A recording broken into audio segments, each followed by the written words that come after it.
മക്കളെ, ജെറൂസലം വചന കൂടാരത്തിൽ നിന്നും 3 മിനിറ്റ് പ്രാർത്ഥനയ്ക്കായി ഇതാ കുഞ്ഞുങ്ങളും യുവജനങ്ങളും ദമ്പതികളും മാതാപിതാക്കന്മാരും പ്രേക്ഷിതരും അപ്പസ്തോലന്മാരും ഒരുമിച്ച് ചേരുകയാണ്. നമ്മുടെ ഹൃദയത്തിലേക്ക് ദൈവത്തിന്റെ വചനം കടന്നു വരുമ്പോൾ നമ്മുടെ ഹൃദയം ആനന്ദം കൊണ്ട് നിറയും. കുഞ്ഞുങ്ങൾ വചനത്തിലൂടെ വളരുന്നു കാണുമ്പോൾ ആനന്ദം കൊണ്ട് നിറയും. ഇതാ ദൈവമായ കർത്താവ് ഇന്ന് നമുക്ക് തരുന്ന വചനം ലൂക്കയുടെ സുവിശേഷം 2-ാം അധ്യായം 52-ാം വാക്യം. യേശു ജ്ഞാനത്തിലും പ്രായത്തിലും ദൈവത്തിന്റെയും മനുഷ്യരുടെയും പ്രീതിയിൽ വളർന്നു വന്നു. യേശുവിനെ കുറിച്ച് പറയുന്ന മനോഹരമായിരിക്കുന്ന ഒരു വചനമാണ്. യേശു ജ്ഞാനത്തിലും പ്രായത്തിലും ദൈവത്തിന്റെയും മനുഷ്യരുടെയും പ്രീതിയിൽ വളർന്നു വന്നു.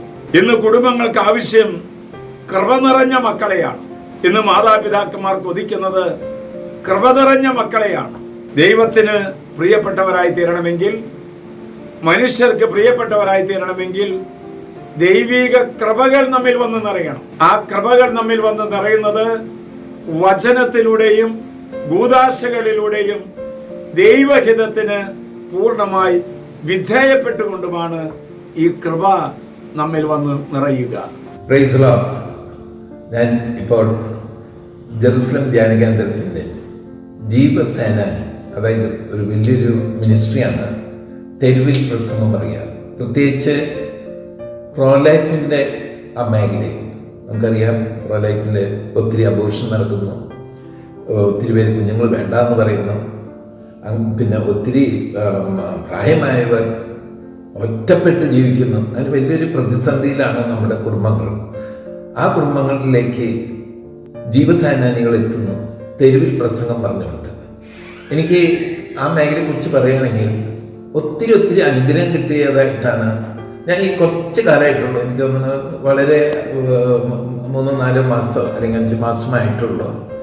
പക്ഷേ അതിൽ ചേർന്ന് പിന്നെ ദൈവം ഒരു വ്യത്യസ്ത രീതിയിലാണ് എന്നെ അനുഗ്രഹിക്കുന്നത്. ഇപ്പോൾ ഒത്തിരി പേര് വരുന്നുണ്ട്. പ്രോഗ്രാം വളരെ വിജയകരമായിട്ടാണ് പോകുന്നത്. ഈ ഒരു സന്ദേശം എല്ലായിടത്തും എത്തണമെന്നാണ് ഞങ്ങളെല്ലാവരുടെയും പ്രാർത്ഥന. ഇപ്പോൾ പട്ടത്തച്ഛൻ്റെ നേതൃത്വത്തിൽ ഇത് മനോഹരമായി നടന്നു വരുന്നു. എല്ലാ മാസവുമാണ് നടക്കുന്നത്. Thank you.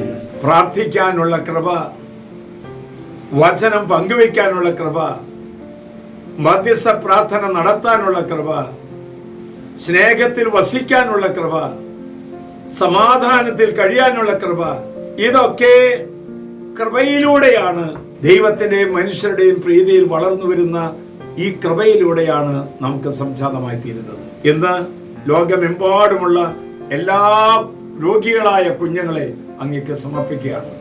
ഹൈപ്പർ ആക്ടിവിറ്റി ഉള്ളവര്, പഠിക്കാൻ ബുദ്ധിമുട്ടുള്ളവര്, ക്ലേശം അനുഭവിക്കുന്നവര്, ഉപജീവനത്തിന് വകയില്ലാത്തവർ എന്ന് വേണ്ട കുഞ്ഞുങ്ങളുടെ എല്ലാ ദാരിദ്ര്യങ്ങളും യേശുവിന്റെ കരങ്ങളിലേക്ക് സമർപ്പണം ചെയ്യുന്നു. സർവ മക്കളും ജ്ഞാനം കൊണ്ട് നിറയട്ടെ എന്ന് പ്രാർത്ഥിക്കുന്നു.